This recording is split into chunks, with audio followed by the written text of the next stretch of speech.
Hello friends, good morning and welcome to improve learning with Aditya. दोस्तों, आज है 16 सितंबर 2020 और 16 सितंबर से रिलेटेड करंट अफेयर्स के जितने भी क्वेश्चन हैं वो मैं आप लोग के सामने लेके आया हूं। तो अगर ये वीडियो आप लोग को पसंद आती है तो इसे ज़्यादा से ज़्यादा लाइक तथा अपने दोस्तों में शेयर कीजिएगा तथा अगर आप लोग इस चैनल पर नए हैं तो इसे सब्सक्राइब करके बेल नोटिफिकेशन ऑन कर लीजिएगा। चलिए हम आज के पहले क्वेश्चन की तरफ चलते हैं। हमारा आज का पहला क्वेश्चन है कि अभी हाल ही में किसे euro money awards of excellence 2020 द्वारा लाइफ टाइम अचीवमेंट अवार्ड प्रदान किया गया है। तो दोस्तों, ये जो पिक्चर में दिखाई दे रहे हैं यही हैं HDFC बैंक के CEO आदित्य पुरी और इन्हें ही अभी euro money award of excellence 2020 द्वारा लाइफ टाइम अचीवमेंट अवार्ड दिया गया है। तो चलिए हम पहले HDFC बैंक के बारे में देख लेते हैं। तो HDFC बैंक की स्थापना हुई थी 1994 को। इसके संस्थापक थे बीभू वर्गीज। इसका हेडक्वार्टर है मुंबई में। इसके चेयरमैन हैं CM वासुदेव और इसके CEO हैं अभी तो आदित्य पुरी हैं, लेकिन अक्टूबर में रिटायर हो जाएंगे तो इनकी जगह लेंगे शशिधर जगदीशन। ये एक निजी संस्था है। हमारा नेक्स्ट क्वेश्चन है कि अभी हाल ही में संपन्न हुई Tuscan grand prix 2020 formula 1 racing का आयोजन जो इटली में किया गया था उसे किसने जीता? तो अभी टस्कन ग्रैंड प्रिक्स जीता है, जो पिक्चर में दिखाई दे रही है लेविस हैमिल्टन, और इन्होंने अभी टस्कन ग्रैंड प्रिक्स जीता है। तो चलिए हम पहले कुछ इटली के बारे में देख लेते हैं। तो इटली की कैपिटल है रोम। राष्ट्रपति हैं सर्जियो मटरेला। प्रधानमंत्री हैं ग्यूसेप कॉन्ते और गणराज्य की घोषणा हुई थी यहाँ पे 2 जून 1946 को और इटली की करेंसी है यूरो। अब चलिए हम ग्रैंड प्रिक्स से रिलेटेड जो 2020 में हुई है उनके विजेता कौन कौन है उसके बारे में आपको बता देते हैं। तो दोस्तों, सबसे पहले हुई थी ऑस्ट्रियन ग्रैंड प्रिक्स जिसे वॉल्टरी बोटास ने जीता था और वो मर्सिडीज के ड्राइवर हैं और ये 5 जुलाई को हुआ था। अगला स्टेरियन ग्रैंड प्रिक्स जो लुइस हैमिल्टन ने जीता था, वो मर्सिडीज के ड्राइवर हैं और ये 12 जुलाई को हुई थी। अगला है हंगेरियन ग्रैंड प्रिक्स जो लुइस हैमिल्टन ने जीता और ये भी 19 जुलाई को हुआ था। नेक्स्ट है ब्रिटिश ग्रैंड प्रिक्स, इसे भी लुइस हैमिल्टन ने जीता और ये 2 अगस्त 2020 को हुई थी। उसके बाद है 17th एनिवर्सरी ग्रैंड प्रिक्स जिसे मैक्स वर्स्टप्पन ने जीता, वो रेड बुल के ड्राइवर हैं और ये 9 अगस्त को इसका फाइनल हुआ था। नेक्स्ट है स्पेनिश ग्रैंड प्रिक्स जिसे लुइस हैमिल्टन ने जीता, ये 16 अगस्त को हुआ था। अगला है बेल्जियन ग्रैंड प्रिक्स, इसे भी लुइस हैमिल्टन ने जीता, ये 30 अगस्त को हुआ था। इटालियन ग्रैंड प्रिक्स इसे पी गैसली ने जीता, वो अल्फा टोरी के ड्राइवर हैं और ये 6 सितंबर को हुआ था। और अभी हाल ही में Tuscan grand prix Lewis Hamilton ने जीता और ये मर्सिडीज के ड्राइवर हैं और अभी 13 सितंबर को ये हुआ है। तो इतना आप लोग इससे याद रखिएगा कि इसमें से जो 6 जो ग्रैंड प्रिक्स विजेता है वो है लुइस हैमिल्टन। हमारा नेक्स्ट क्वेश्चन है कि हाल ही में अभी किस राज्य सरकार द्वारा मेरा परिवार मेरी जिम्मेदारी नामक एक अभियान शुरू किया गया है? तो अभी महाराष्ट्र गवर्नमेंट ने मेरा परिवार मेरी जिम्मेदारी नामक एक अभियान शुरू किया है।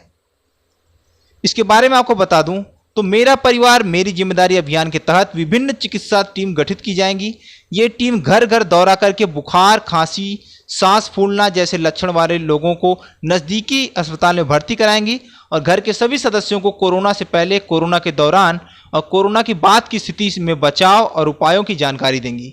इसके अलावा उन्हें यह जानकारी अन्य लोगों से भी साझा करने के लिए प्रेरित किया जाएगा, अर्थात जो टीम गठित की जाएगी वो लोगों के साथ ये जानकारी शेयर करेगी और वो उन लोगों को भी प्रेरित करेगी कि आप अपने आसपास के लोगों के साथ ये जानकारी साझा कीजिए।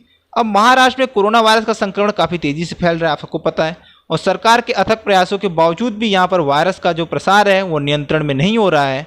तो लोगों को जागरूक करने की ज़रूरत है, जिसके तहत मेरा परिवार मेरी जिम्मेदारी अभियान शुरू किया गया है। रविवार को इसकी घोषणा मुख्यमंत्री उद्धव ठाकरे ने राज्य के नाम संबोधन देते हुए इसे लॉन्च किया था। अब चलिए हम पहले महाराष्ट्र के बारे में देख लेते हैं। तो महाराष्ट्र की कैपिटल है मुंबई। मुख्यमंत्री हैं उद्धव ठाकरे, राज्यपाल है भगत सिंह कोश्यारी और इन्हें अभी गोवा का अतिरिक्त कार्यभार सौंप दिया गया है। और जो गोवा के थे राज्यपाल, उन्हें अब मेघालय का राज्यपाल बना दिया गया जो कि हैं सत्यपाल मलिक। हमारा नेक्स्ट क्वेश्चन है कि अभी हाल ही में 27वें आसियान रीजनल प्लेटफॉर्म में भारत का प्रतिनिधित्व किसने किया? तो 27वें आसियान रीजनल प्लेटफॉर्म में भारत का प्रतिनिधित्व किया, जो पिक्चर में दिखाई दे रही है वी मुरलीधरन, और ये भारत के विदेश राज्य मंत्री हैं और उन्होंने ही अभी इसका प्रतिनिधित्व किया है। इस बैठक में समुद्री सुरक्षा, आतंकवाद से निपटना तथा कोविड-19 महामारी पर भारत के प्रयासों को साझा किया गया। अब आप लोगों को आसियान के बारे में बता दूं तो आसियान अर्थात association of south east Asian Nations, इसकी स्थापना हुई थी 8 अगस्त 1967 को। इसका हेडक्वार्टर है जकार्ता, इंडोनेशिया में। इसके कुल सदस्य देश है Thailand, Malaysia, Singapore, Philippines, Vietnam, Brunei, Myanmar, Cambodia और लाओस। हमारा नेक्स्ट क्वेश्चन है कि अभी हाल ही में फेसबुक ने वैश्विक व्यापार समूह के निदेशक के रूप में किसे नियुक्त किया है? तो ये फेसबुक इंडिया ने वैश्विक व्यापार समूह निदेशक के रूप में नियुक्त किया है, जो पिक्चर में दिखाई दे रहे हैं ये है अरुण श्रीनिवास। तो चलिए हम पहले फेसबुक के बारे में थोड़ा सा देख लेते हैं। फेसबुक का पहले नाम था द फेसबुक और इसके संस्थापक हैं मार्क जुकरबर्ग। इसकी स्थापना हुई थी फरवरी 2004 में अमेरिका में और अगस्त 2005 में इसका नाम द फेसबुक से फेसबुक हो गया। हमारा नेक्स्ट क्वेश्चन है कि हाल ही में विज्ञापन मानक परिषद अर्थात ASCI के अध्यक्ष कौन बने हैं? तो अभी सुभाष कामत ये ASCI अर्थात विज्ञापन मानक परिषद के नए अध्यक्ष बने हैं और इन्होंने रोहित गुप्ता की जगह ली है। तो चलिए हम इसके बारे में थोड़ा सा देख लेते हैं। तो भारतीय विज्ञापन मानक जो परिषद है वो उत्पादकों, विज्ञापन एजेंसियों एवं संचार माध्यमों की एक स्वयंसेवी संस्था है। मानक परिषद अपने सदस्यों को आत्मनियंत्रण का सुझाव देता है। उसका मानना है कि यदि आत्मनियंत्रण नहीं होगा तो कोई भी अन्य नियंत्रण नहीं कर सकते हैं।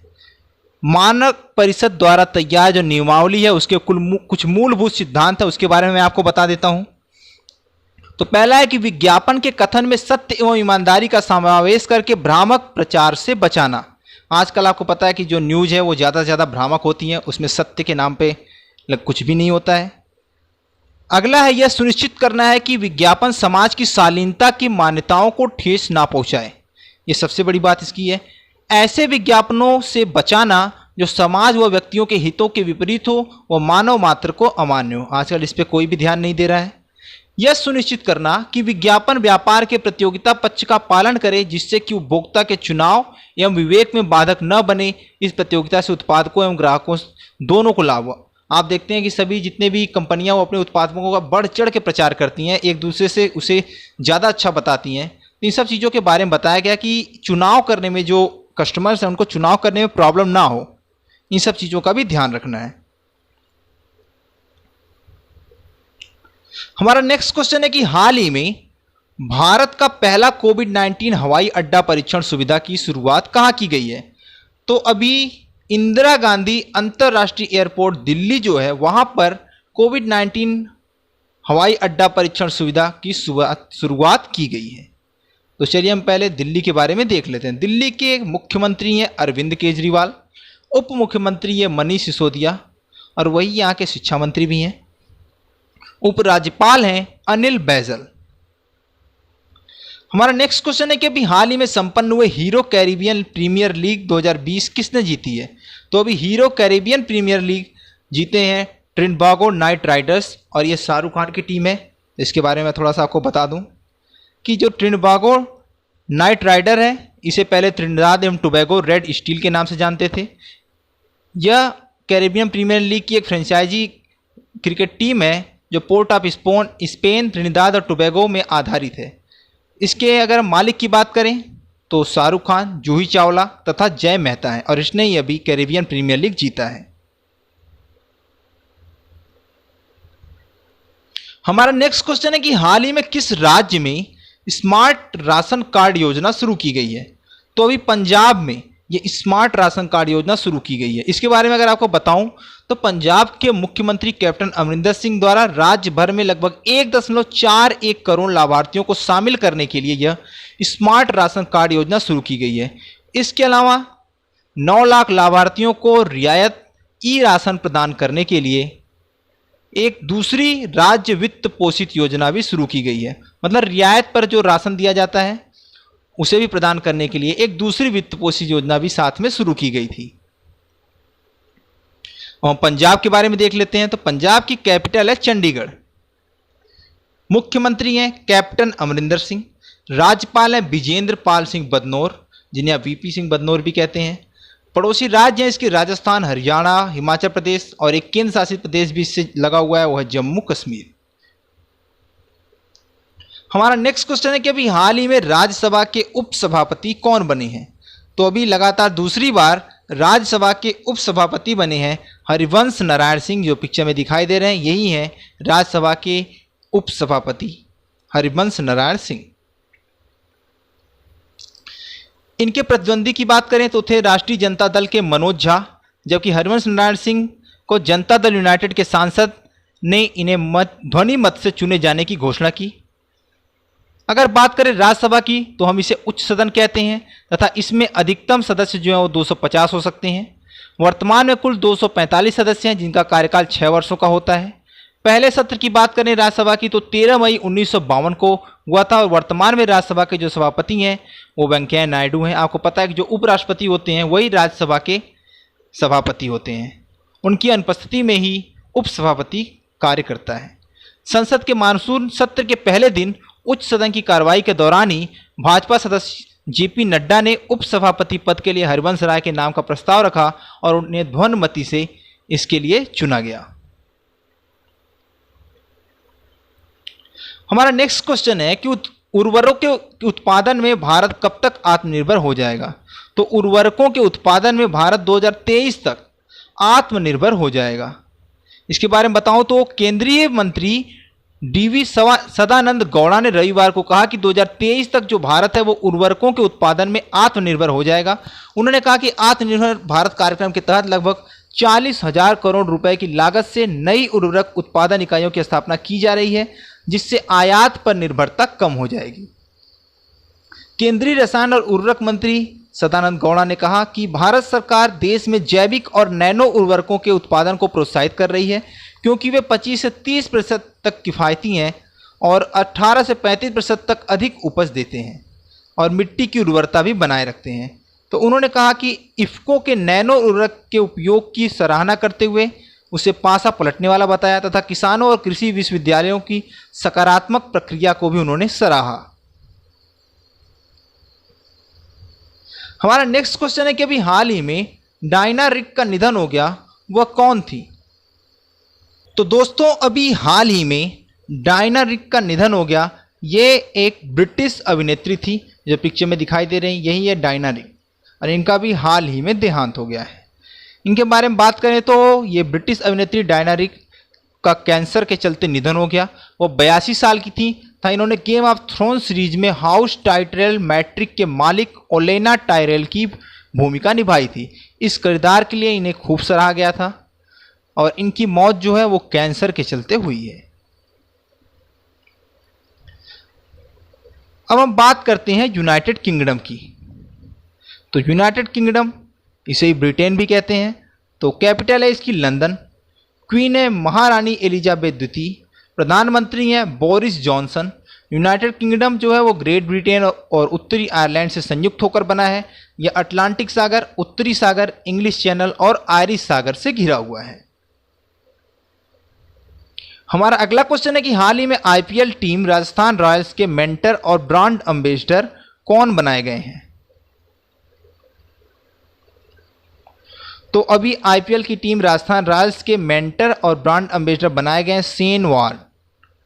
ये पूर्व ऑस्ट्रेलियाई क्रिकेटर हैं और ये पहले राजस्थान रॉयल्स के लिए खेल भी चुके हैं। तो इन्हें ही अभी राजस्थान रॉयल्स का मेंटर और ब्रांड एम्बेसडर नियुक्त किया गया है। अब बात करते हैं राजस्थान रॉयल्स की। तो ये इंडियन प्रीमियर लीग की एक जयपुर स्थित फ्रेंचाइजी है। इस टीम के वर्तमान में जो कोच हैं वो हैं एंड्रू मैकडोनाल्ड और इस टीम का जो घरेलू मैदान है वो है सवाई मानसिंह स्टेडियम जयपुर। इस टीम के शुभंकर की बात करें तो वह शेर जिसे मुछू सिंह भी कहते हैं। इस टीम के कप्तान हैं स्टीवन स्मिथ जो कि ऑस्ट्रेलिया के क्रिकेटर हैं तथा इस टीम के मालिक हैं राज कुंद्रा एवं शिल्पा शेट्टी कुंद्रा। हमारा नेक्स्ट क्वेश्चन है कि लगभग 2000 करोड़ रुपए की लागत से डीआरडीओ की रिसर्च लैब किस प्रदेश में खोला जाना प्रस्तावित हुआ है। तो अभी 2000 करोड़ की लागत से एक डीआरडीओ की नई रिसर्च लैब जो है वो मध्य प्रदेश में खोली जाएगी। इसके बारे में बात करें तो ये मध्य प्रदेश की जो मुरैना जनपद है वहाँ पर इसे खोला जाएगा, जिसके लिए लगभग 350 हेक्टेयर भूमि का अधिग्रहण किया गया है। अब यहाँ पर डीआरडीओ की ऑफिस खुली जाएगी तो उसके लिए वहाँ पर क्या किया गया है कि मुरैना में मेडिकल कॉलेज खोलने की भी घोषणा की गई है तथा मुरैना शहर को चंबल से पानी लाने के लिए 267 करोड़ रुपए की परियोजना को भी मंजूरी दी गई है। याद रखिएगा कि ये डीआरडीओ का नया रिसर्च लैब है, ये मध्य प्रदेश के मुरैना जनपद में खोला जाना है। अब सबसे पहले हम डीआरडीओ की बात करते हैं। तो डीआरडीओ का पूरा नाम है defence research and development organisation. इसकी स्थापना हुई थी 1958 को। मुख्यालय इसका है डीआरडीओ भवन नई दिल्ली। प्रमुख है इसके डॉक्टर जी सतीश रेड्डी। वर्तमान में इसी कुल 51 जो लेबोरेटरीज हैं जो इलेक्ट्रॉनिक और अच्छा उपकरण बनाती हैं, और एक नया ये बन जाएगा तो 52 हो जाएंगी। अब बात करते हैं हम मध्य प्रदेश की। तो मध्य प्रदेश की कैपिटल है भोपाल। मुख्यमंत्री हैं शिवराज सिंह चौहान। राज्यपाल हैं आनंदीबेन पटेल।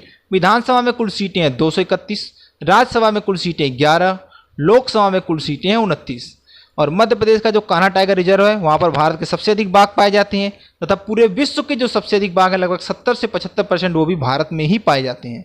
और 2000 से पहले तक की बात करें तो यह क्षेत्रफल के आधार पर भारत का सबसे बड़ा राज्य हुआ करता था, लेकिन जब इससे छत्तीसगढ़ अलग हो गया तो अब क्षेत्रफल के आधार पर भारत का सबसे बड़ा जो राज्य है वो है राजस्थान, लेकिन उसका ज़्यादातर जो हिस्सा है वो थार के रेगिस्तान से ढका हुआ है। हमारा नेक्स्ट क्वेश्चन है कि हाल ही में किस राज्य ने सबुज साथी योजना के लिए world summit on the information society पुरस्कार जीता है। तो अभी पश्चिम बंगाल ने यह सबुज साथी योजना के लिए world summit on the information society पुरस्कार जीता है। यह पुरस्कार जो सूचना और संचार के क्षेत्र में उत्कृष्ट प्रदर्शन करने के लिए दिया जाता है और सबुज साथी योजना का एकमात्र उद्देश्य है छात्रों, उसमें भी विशेष करके लड़कियों को सशक्त बनाना और उच्च शिक्षा में जो छात्राओं की जो ड्रॉप आउट रेट है, जो ज़्यादा आगे की कक्षाएं नहीं पढ़ पाती हैं, तो उन लोगों के लिए भी ड्रॉप आउट रेट में कमी लाना, अर्थात उन्हें उच्च शिक्षा दिलाना। तो इसमें सबसे आगे जो रहा है वो पश्चिम बंगाल है, इसलिए उसे world summit on the information society पुरस्कार मिला है। अब बात करते हैं पश्चिम बंगाल की। तो पश्चिम बंगाल की कैपिटल है कोलकाता। मुख्यमंत्री हैं ममता बनर्जी। राज्यपाल हैं जगदीप धनखड़। और विधानसभा में कुल सीटें 295 और स्थापना हुई थी 26 जनवरी 1950 को।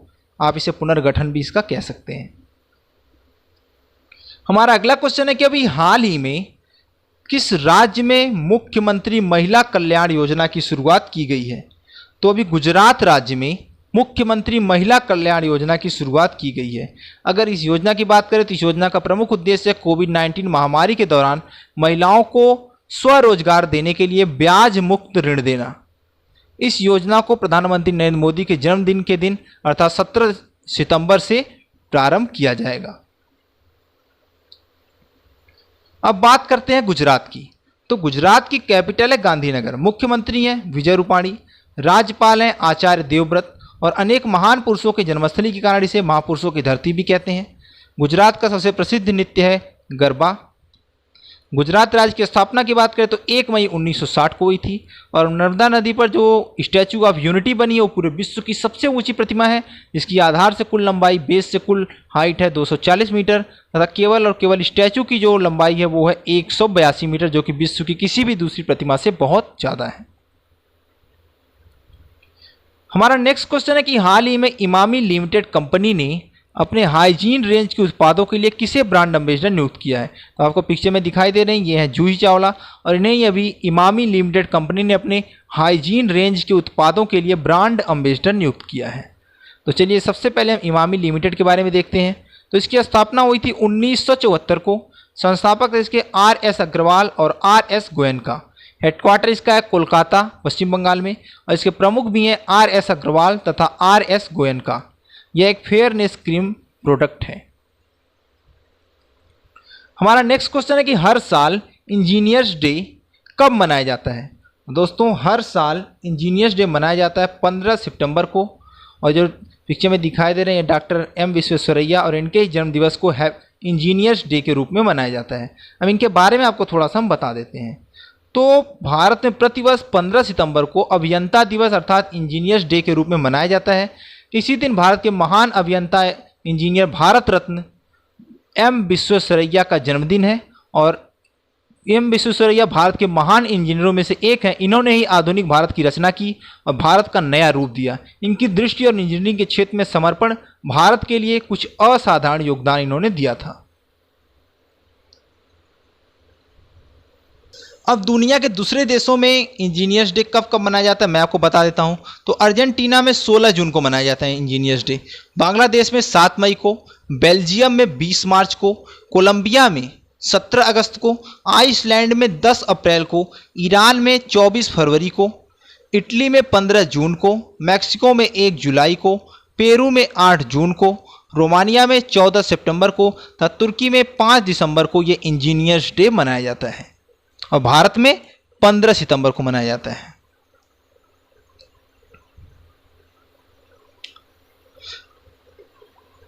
अब दोस्तों इनके बारे में आपको बता दूं तो जो भारत के महान इंजीनियर जो सर एम विश्वेश्वरैया थे, इनकी याद में ये दिवस मनाया जाता है तथा इनके बेहतरीन कार्यों के लिए इन्हें 1955 में भारत रत्न से भी सम्मानित किया गया था। इन्होंने देश भर में बने कई नदियों के बांध, ब्रिज और पीने के पानी की स्कीम को कामयाब बनाया तथा इन्हीं के कारण देश में जो पानी की समस्या थी वो दूर हुई थी। इसलिए इनके याद में ये इंजीनियर्स डे मनाया जाता है। हमारा नेक्स्ट क्वेश्चन है कि हर साल अंतर्राष्ट्रीय लोकतंत्र दिवस अर्थात इंटरनेशनल डेमोक्रेसी डे कब मनाया जाता है, या इंटरनेशनल डे ऑफ डेमोक्रेसी कब मनाया जाता है। तो हर साल 15 सितंबर को ही इंटरनेशनल डे ऑफ डेमोक्रेसी मनाया जाता है। अब ये क्यों मनाया जाता है इसके बारे में बताऊं तो अंतर्राष्ट्रीय लोकतंत्र दिवस 15 सितंबर को मनाया जाता है ताकि लोगों को याद दिलाया जा सके कि लोकतंत्र लोगों के लिए है। यह दिन लोगों को लोकतंत्र के महत्व और मानव अधिकारों के प्रभावी एहसास के बारे में समझाने के लिए मनाया जाता है। तो आप देखिए कि 15 सितंबर को 2 दिवस मनाया जाता है। एक है इंजीनियर्स डे, राष्ट्रीय इंजीनियर्स डे, और दूसरा है अंतर्राष्ट्रीय लोकतंत्र दिवस। तो उम्मीद है दोस्तों कि ये वीडियो आपको पसंद आई होगी, तो इसे ज़्यादा से ज़्यादा लाइक और अपने दोस्तों में शेयर कीजिएगा। अगर आप लोग इस चैनल पर नए हैं तो इसे ज़रूर से ज़रूर सब्सक्राइब कर लीजिएगा तथा बेल नोटिफिकेशन ऑन कर लीजिएगा। धन्यवाद।